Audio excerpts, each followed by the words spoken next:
হিসাব করুন, 2-3টা লাইন হিসাব করুন। ওর হইতে কিছু ব্যক্তি আছে বা আমার সর্দার যে শামসুলরা বিধায়ক এই বিষয়ে এই বিতরণের জন্য এই উদ্যোগটাকে গ্রহণ করে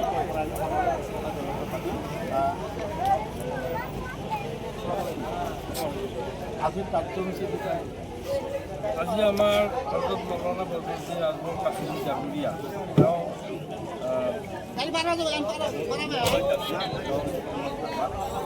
আমার অসম প্ৰদেশ জমিয়ত উলামা হিন্দৰ সভাপতি আৰু আমাৰ এআই ইণ্ডিয়াপুৰ কেন্দ্ৰীয় কমিটিৰ সভাপতি আপোনালোকে জানে। তেওঁ আহিব পৰা নাই, কিন্তু তেওঁৰ নিৰ্দেশ মৰ্মে আমাৰ বিদেশীপাৰা জমিয়ত উলামা হিন্দৰ সভাপতি ডাঙৰীয়া ইয়াতে উপস্থিত আছে। মুফতি ইয়াহিয়া ডাঙৰীয়া আৰু মৌলানা ডাঙৰীয়া গাঁৱৰ সাধাৰণ সম্পাদক জমিয়ত উলামা হিন্দ।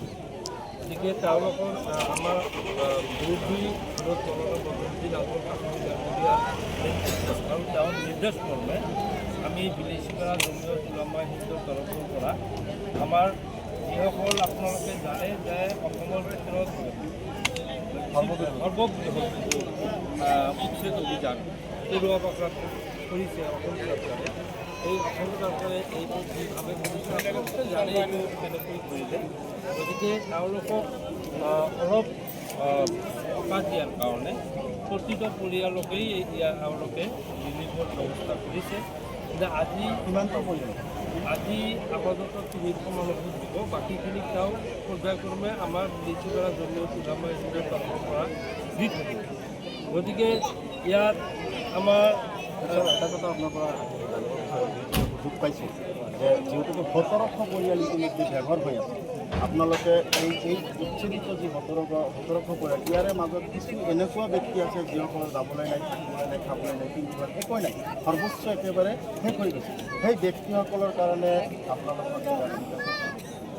চাওক, আপোনালোকে জানে যে 15,000 মানুহ আমাৰ BPAD যিটো অঞ্চল আছিল তাৰ পৰা উচ্ছেদ কৰিছিল। আৰু আমাৰ হজৰত মৌলানা বদৰুদ্দিন আজমল কাসিম ডাঙৰীয়া এই 15,000 মানুহৰ কাৰণে ৱৰ্ল্ডত এটা ভূমিকম্পৰ নিচিনা এটা ব্যৱস্থা কৰিছিল। আৰু ভাৰত চৰকাৰে তেওঁলোকৰ ব্যৱস্থা কৰাৰ কাৰণে এটা মানে পাকে প্ৰকাৰে এটা এনেকুৱা এটা চিটুৱেশ্যনৰ সৃষ্টি কৰিছিল যে ভাৰত চৰকাৰে এইটো পৰিস্থিতি তেওঁলোকে মূল্যায়ন কৰি তেওঁলোকৰ সংস্থাপনৰ ব্যৱস্থা কৰিছিল। আৰু যিসকলৰ ঘৰ দুৱাৰ নাছিল,